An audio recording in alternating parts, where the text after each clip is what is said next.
안녕하세요. 절대값TV의 명품 PD 한PD입니다. 자, 요즘 우리 경제에 가장 문제가 되는 게 석유화학 산업이에요. 이 산업이 완전히 사양길로 접어들었다라는 거예요. 여러분들, 이게 왜 심각한 문제냐면 이게 우리나라 산업업종 중에 4위예요. 4위. 1위가 뭐 반도체, 자동차 뭐 그렇게 되겠죠. 그 다음에 4위가 석유화학 업종이에요. 근데 우리 경제에서 4위를 차지하는 그 효자 업종이 이제 골든타임이 얼마 남지 않았다. 변화하지 않으면 도태된다. 자, 이런 리포트가 나왔어요. 자, 근데 여러분들 이걸 우리가 한번 잘 생각을 해봐야 돼요. 자, 이게 어디서 나왔냐면 하나은행에서 나왔어요. 하나금융경영연구소에서 나왔어요. 자, 이런 리포트들을 여러분들 잘 찾아보셔야 돼. 잘 찾아보시고 뭐 투자를 하시든지 아니면 우리 경제 전망, 거시적인 전망도 할 필요가 있어요. 그죠? 투자를 좀 하시는 분들은, 안 하시는 분들도 당연히 해야 되고, 왜냐면 자신의 일자리와 상관이 있잖아요. 자, 여러분들 이 리포트가 나온 시기를 보세요. 지금이 24년 11월이에요. 그죠? 1년 전에 나왔어요. 1년 전에 이미 경고를 했어요. 그러면 23년 1년 전에 나온 게 빠른 시기냐? 우리가 한번 실제 차트를 보고 이야기를 해보죠. 자, 이게 요즘 말이 많았던 롯데그룹의 회사예요. 롯데그룹의 계열회사. 롯데그룹이 지금 휘청휘청거리는 게 바로 요 업종 때문에 그런 거 아니에요? 정밀화. 자, 그러면 아까 말한 11월이면 여기쯤 되겠네. 그죠? 이미 10만 원에서 한 6만 원 정도 찍을 때, 6만 3천 원 정도 찍을 때, 고점을 찍고 내려올 때, 이때쯤 얘기한 거야. 늦었죠? 그러고 나서 지금 반토막 난 거잖아요. 그죠? 이미 여기서 얘기를 했어야죠. 그죠? 여기서 얘기했어야 되는데, 그것도 늦게 나온 거야. 이게 떨어지고 나니까, 야, 저기 사는 업종이 뭐 문제가 있나 보다 하고 분석을 해본 거죠. 근데 그나마 이때 털고라도 나왔으면 반은 건졌겠네요. 그죠? 반은 건진 거예요. 자, 한번 다른 종목 한번 볼까요? 자, LG화학도 자, 2023년 여기네요. 여기. 그죠? 똑같죠? 그죠? 여기서 한 43만 원 정도. 뭐 그래도 지금 29만 원 거 그때 잘 팔았죠? 문제는 여기서 얘기했어야 되는 거죠. 그죠? 그 보고서도 늦은 거예요. 그러나 이 석유화학이 산업이 조금 하향세다라는 것은 이전부터 얘기는 하긴 했어요. 그게 현실화 될까? 다 의구심을 가졌던 거죠. 그런데 2023년에도 이 뒤에서 우리가 보고서 내용을 좀 보겠지만은 거의 지금 얘기하는 위기가 맞아요. 맞는다. 그죠? 그러면 우리가 이 내용을 가지고 이제 이런 업종은 이제 무슨 문제가 있나 파악을 하고 더 이상 투자하면 안 되겠다라고 생각이 되면 투자를 하지 말아야 되고, 그리고 우리나라의 그 석유화학 단지들이 있거든요. 그 석유화학 단지들은 급격하게 쇠퇴할 가능성이 많아요. 그죠? 특히 지방 같은 경우에 그러니까 그런 지방들은 저출산 고령화 때문에 타격을 보고, 그리고 사양 산업 때문에 타격을 보고 큰 회오리가 치겠죠. 뭐 어디를 생각하면 되겠어요. 미국의 디트로이트를 생각하면 되죠. 자동차 산업의 쇠퇴로 디트로이트가 어떻게 됐나 확인하실 필요가 있겠죠. 그죠? 자, 썸머리를 보죠.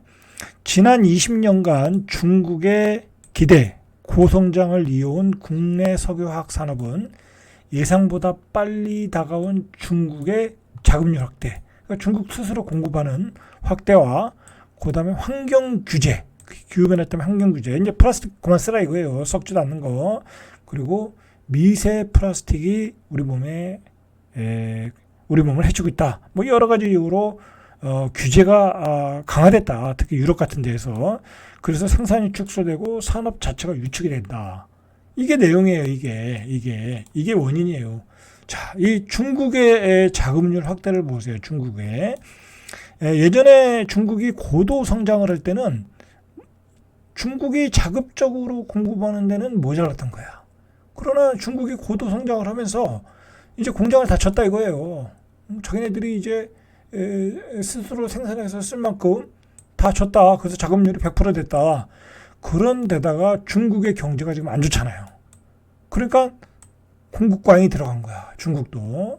자, 이런 문제. 그죠? 이런 문제. 대중국 수출이 감소됐다. 자, 이런 문제. 자, 그 다음에 환경 규제 강화. 그죠? 탄소 배출. 그죠? 탄소 배출 및 플라스틱으로 인한 환경 문제가 대두되면서 유럽, 미국 중심으로 수요가 유착됐다. 자, 여러분, 이 환경 문제는 이 유럽 같은 나라는 민감하잖아요. 그죠? 민감하잖아요. 그러면 얘네들은 규제를 확실하게 한다고. 그죠? 그래서 플라스틱제, 포장재, 뭐 관리 규제를 하고 있다. 그러면서 수요가 유축됐다. 중국도 수요 유축, 유럽도 수요 유축, 미국도 규제 강화. 자, 그러니까 국내외 석유화학은 감소가 될 것이라는 것을 23년도에 미리 이야기를 했던 거죠. 자, 그래서 이미 기업들은, 우리나라 기업들은 기능성 수지 경쟁력 강화, 이제 이런 쪽이 이제 고차원의 어떤 그 기술인 것 같아요. 그 다음에 순환 경제, 그걸 재활용을 어떻게 할 것이냐, 플라스틱을 어떻게 재활용할 것이냐, 그리고 또는 플라스틱 자체를 원료를 전환하는 이런 쪽으로 대응을 하고 있다라는 거예요. 그래서 뭐 기능성 수지에 집중을 한다. 자, 이 기능성 수지라는 게 뭐냐면 쉽게 말해서 고부가 소재, 고부가 가치 소재, 뭐 여러 가지 들어가는 재료들이 있을 거 아니에요, 그죠? 뭐 이건 뒤에서 보고, 그 다음에 폐플라스틱을 재활용하는 방법, 그죠? 그리고 분해 가능한 원료를 만드는 방법, 이런 방법으로 전환을 준비 중이다라는 거죠. 자, 예전에 석유화학 기업이 이 석유를 수입을 해서 이제 주로 이제 SK 같은 회사가 그랬죠. 석유화학에서 이제 이 분류를 하고 그다음에 수요 산업으로 이렇게 이어졌던 밸류 체인이 이 바이오 영역과 순환 경제 인프라 영역으로 수직 수평적 확장될 전망이다. 그러니까 이제 이 바이오 산업을 통해서 재활용을 한다는 거죠. 요게 잘 된 데가 이제 SK잖아요. 그나마 SK는 이런 게 잘 됐어요. 그러니까 SK는 뭐 석유화학 가지고 뭐 휘청거리지는 않는 것 같아요. 다른 기업 이런 그 순환 체제를 못 만드는 회사들이 지금 고전을 하고 있는 거죠. 자, 그래서 원유가 들어오면 뭐 납사, 석유화학, 그래서 뭐 플라스틱 요거를 뭐 재활용해서 이렇게 재활용한다는 거예요. 수거하고 진단하고 분리해서 처리해서 다시 이렇게 만든 다음에 가전, 자동차, 건설, 의료, 포장재 이렇게 한다라는 거죠. 뭐 그런 구체적인 얘기예요. 자, 우리 석유화학 산업의 이 발전을 좀 볼 필요가 있어요. 자, 이게 석유화학 산업은 정부 주도로 진입을 했고요. 그 다음에 90년대부터 2000년대 민간 참여 확대, 우리 이제 대기업들이 막 투자를 엄청나게 했죠. 자, 그래서 80년대는 성장기, 90년대는 도약기, 2000년대는 구조조정기, 그 다음에 2010년에서 2020년까지는 재도약기. 자, 이때 돈을 많이 버는 거죠. 이때가 호황기죠. 이때는 이제 도약기라고 이제 준비 단계고. 자, 그래서 성장기에는 울산, 여수 이런 데가 이제 적고, 그 다음에 이제 증설 단계, 그죠? 증설 이제 중국 시장이 커질 걸 대비해서 대산, 서산이죠, 그죠? 대산 단지. 그 다음에 이때 잠깐 구조 조정했어요. 그래서 이게 이제 앞으로 산업 전망이 안 좋아질 수 있다 해서 정리한 기업들이 있죠. 이때 삼성이 다 팔고 나갔죠. 잘했죠 그때. 그러면서 이제 M&A를 한 거죠. M&A.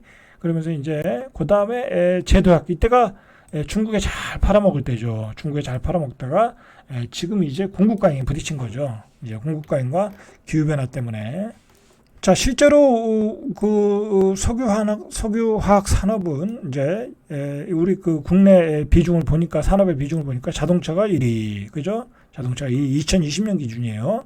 반도체가 2위, 일반 기계가 3위, 그 다음에 철강이 4위, 석유화학이 5위, 그죠? 중간 단계잖아요, 그죠? 석유화학도 비중이 크다라는 거예요. 근데 이게 지금 휘청거리는 거잖아요, 그죠? 휘청거리는 거야. 석유화학 휘청거리죠. 그죠? 디스플레이 또 휘청거리죠. 반도체도 또 휘청거리죠. 그러니까 우리 산업이 어려울 수밖에 없다라는 거야. 자, 우리가 석유화학을 만들면 최대 그 수요처가 어디였냐면 중국이 22.1%, 미국이 21%. 자, 그 다음에 우리나라 자국은 6.2%밖에 안 돼요. 자국은. 그리고 사우디가 8.6%. 자, 기타 유럽이겠죠. 자, 여기가 규제가 심해졌고, 미국도 규제가 심해졌고, 중국은 우리 걸 안 쓰고, 그리고 사우디는 자국에서 또 생산한다고 그러죠. 그죠? 자국에서 생산한다고 그러고, 그러니까 석유화학이 어려워진 거예요, 지금. 어려워진 거다. 자, 수출로 보니까, 반도체 1위, 정유 2위, 자동차 3위, 석유화학 4위예요. 그죠? 362억 달러인가요, 이게? 그죠? 이렇게 큰 비중을 차지했다. 자, 그동안 우리는 고도 성장에 기대어 글로벌 경기와 무관한 성장을 지속했다. 르네상스가 끝났다라는 거예요. 르네상스가 끝났다. 한국의 석유화학 산업은 90년대 중반 서유럽, 일본 범용 석유화학 구조조정에 따라 공백을 메우면서 글로벌 입지를 구축했다. 그러나 2005년 이후 풍부한 공급 원료에 기반한 중동, 미국의 대규모 증설, 그리고 중국의 고도 성장에 따른 폭발적인 수요 증가에 힘입어 고성장을 했다 이거예요. 이때까지는 고도 성장을 했다. 그러나 2020년 이제 중국의 증설기에 들어가면서 이제 하향세를 타고 있다라고 보면 되죠. 그죠? 자, 여기서 보시면 2010년부터 미국이 증설했고, 그죠? 미국이 이렇게 증설했잖아요. 그리고 그 전에 중동이 증설했고, 그 다음에 중국이 증설했고, 그죠? 중국이 저가 때리고, 자, 그러면서 이제 좋은 시기는 다 끝났다라는 얘기를 지금 이 보고서가 하고 있는 거예요. 자, 정리하면 석유화학 산업이 이렇게 암울하게 된 이유는 뭐냐? 중국의 자금률 확대, 그 다음에 환경 규제 강화, 그죠? 기후변화 때문에 환경 규제 하나. 그리고 결정적으로 미세 플라스틱, 그게 몸으로 들어온다 이거야. 그죠? 몸으로 들어온다. 그게 많은 병을 일으키기 때문에 이거를 규제하지 않을 수가 없다. 이제 그런 얘기가 나오는 거예요. 자, 한국 석유화학 산업이 직면한 두 가지 위기. 첫째, 중국에 의지할 만한 만큼 빈자리가 크다. 그러니까 중국에다가 의지를 많이 해서 우리가 많이 팔아먹었는데 이제 중국에 팔아먹을 게 없다라는 거죠. 그래서 중국이 예상보다 빨리 이 자금률을 높였다. 자, 중국의 에틸렌 생산 능력, 자금률 추이를 보세요. 이렇게 급격하게 올라오고 있어요. 그죠? 급격하게 올라오고 있어요. 자, 이렇게 계속 올라가. 좋아질 일이 없죠. 2026년까지 계속 올라가네. 그죠? 좋아질 일이 없다. 자, 그리고 우리가 이렇게 석유화학이 발달한 거는 예전에 철강으로 쓰던 걸 플라스틱으로 바꾸고 그렇게 해서 바꾼 소재들이 많아요, 생각보다. 그러면서 이렇게 급성장을 했던 거예요. 자, 이제 중국은 석유화학 최대 생산국이다. 그러니까 우리가 누렸던 그 호황기를 이제 중국이 가져가는 거예요. 그죠? 중국이 가져가는 거야. 그렇게 보시면 돼요. 자, 현재는 우리가 이런 비중인데, 자, 이제 중국이 이렇게 비중이 올라온다라는 거죠. 그죠? 중국이 24년도에 54에서 30년도에 66까지 올라가는 거예요. 자, 우리는 비중이 줄어들고 있다라는 거죠. 그리고 이게 중국 공정이 COTC 공정이라는 건데, 이게 훨씬 더 경제적이라는 거야. 생산 비용을 낮출 수 있다라는 거야. 경쟁력이 있다라는 거죠. 자, 그렇다라는 거고. 자, 그래서 한국의 대중국 수출 추이도 이렇게 줄어들고 있다. 그죠? 저 지금 여기니까 24년도니까 많이 줄어들었죠. 그죠? 비교해도 많이 줄어들었죠. 계속 줄어든다는 거죠. 그죠? 줄어든다. 자, 그래서 한국의 석유화학 산업이 직면한 두 가지 위기인데, 성장의 주역이 이제 애물단지로 전락했다. 여러분들, 그러니까 이 석유화학 화학 단지가 있는데 급격하게 쇠퇴할 가능성이 많아요. 그죠? 왜냐하면 고용이 안 되고, 그리고 실제로 여수 같은 데는 이 법인세가 안 들어온다는 거야. 그죠? 그리고 소득세도 안 들어올 거고. 그죠? 당연히 이제 고용이 안 되니까. 그래서 지역 경제도 쇠퇴한다. 이제 그렇게 보셔야 되겠죠. 자, 그동안 석유화학이 좋았던 거는, 자, 이렇게 쓰던 것을 이 플라스틱으로 대체를 많이 했어요. 파이프도 우리가 PVC 많이 쓰잖아요. 그죠? PVC 많이 쓰잖아. 렌즈, 광학 제품도 이렇게 PVC 이렇게 많이 쓰고, 창틀, 바닥재, 건자재도 많이 썼다고 그동안. 자, 그러나 이제 천연자원 대체로 가고 있다. 이 추세가 그런 거야. 추세가 이제 플라스틱으로 쓰던 시대는 지났다. 천연자원으로 대체하고 있다. 너무 환경 오염이 많이 되니까, 그죠? 그렇게 보시면 되죠. 자, 그러니까 사양 산업인 거예요, 이제. 그리고 석유화학은 탄소 배출의 주범이야. 주범. 결정적으로. 그죠? 그러니까 어떻게 보면 이 기후 변화는 우리한테는 결정타야. 우리 경제는. 우리가 철강 산업, 석유화학 산업, 뭐 반도체도 기후 변화에 조금 취약점이 있거든요. 다 제조 공정이니까. 자, 기후 변화는 우리 같은 이 공장 가동 산업, 이 설치 산업이라고 그러죠. 그런 게 주력 경제인 나라이기 때문에 이 기후 변화는 우리에게 더 결정타예요. 결정타. 자, 국내 핵심 산업의 탄소 중립 비용을 보니까 석유화학이 제일 커. 91.8. 자, 그다음이 철강이 71.8. 반도체가 17.9. 디스플레이도 만만치 않죠. 시멘트도 마찬가지고. 자, 이게 다 우리나라의 주력 산업이잖아. 그죠? 자, 기후변화는 우리에게도 굉장히 불리한 거다. 이 기후변화 협약을 지키지 않으면요, 무역 장벽으로 작용을 해요. 그죠? 실제로 무역 장벽으로 작용을 하더라라는 거죠. 자, 결정적으로 이 분해되지 않는 플라스틱 폐기물이 지구와 인류를 생존을 위협하고 있다. 자, 보세요, 이거. 미세 플라스틱이 인간에게 어떤 영향을 끼치나. 머리, 목 부위, 그죠? 피부, 사타구니, 목부, 간, 그죠? 이렇게 영향을 미치다 보니까 이제는 이제 사용을 제한하겠다. 라는 게 각국의 정책인 거죠. 각국의 규제고. 자, 그리고 우리가 이제 일회용 상품, 일회용 플라스틱 이런 것도 규제를 굉장히 강하게 하잖아요, 이제. 그죠? 우리나라는 뭐 조금 덜한 편인데 외국은 강하게 한다. 저 보면 비닐봉투도 캐나다와 독일은 강력하게 규제를 하고 있어요. 그죠? 우리는 약한 규제. 자, 그다음에 스티로폼. 이거는 뭐 EU, 캐나다, 독일 강력하게 하고 있어요. 그죠? 자, 플라스틱 식기. 자, 이거 EU, 뭐 독일 강하고 있죠. 그죠? 자, 이 문제 물티슈도 이거 사용 못하게 해야 돼. 이거. 그죠? 자, 이렇게 강한 규제를 하고 있다. 이런 뭐 석유화학 산업이 가겠어요. 그죠? 자, 그래서 환경 규제 강화로 2030년 미국과 유럽의 수출은 한 30에서 40%를 전망한다. 감소. 그러니까 주가는 계속 떨어지겠죠? 주가는 계속 떨어지는 거예요. 그러니까 앞으로는 그냥 석유화학 업종은 하지 말아라. 그죠? 투자하지 말아라. 자, 문제는 우리 경제가 이 주력 산업이 꼬꾸라진다는 게 문제예요. 그죠? 꼬꾸라지는 그 파장이 어디까지 미칠 것이냐. 그걸 우리가 지켜봐야 되는 거죠. 자, 선택의 기로 변화하지 않으면 도태된다.